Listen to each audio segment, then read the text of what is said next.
let's get started for the Korean laundry words.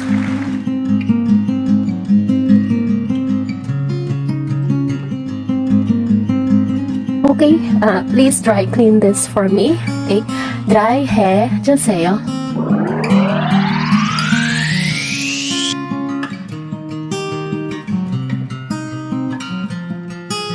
Alright, so please iron this for me. Okay, paki-plancha. 다림질 해 주세요.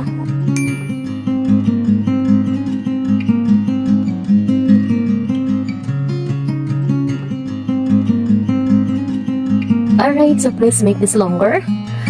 기차가 넣어요 주세요.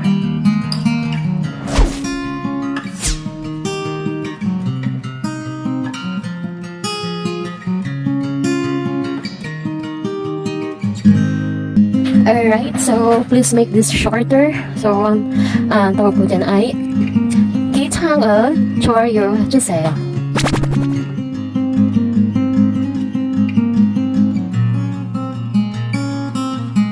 Alright, so from the start, please dry clean this for me. Okay? Sa Tagalog, pakilinis nito para sa akin. Pakilabahan nga nito para sa akin. Okay, so tawag sa kanila ay dry hair 주세요, dry hair 주세요, dry hair 주세요. Please dry clean this for me. Please iron this for me. Okay? So, ang tawag naman sa kanila ay 다림질 해주세요. 다림질 해주세요. Please iron this for me. Sa Tagalog, pakiplansya naman para sa akin. Okay, please make this longer. Alright?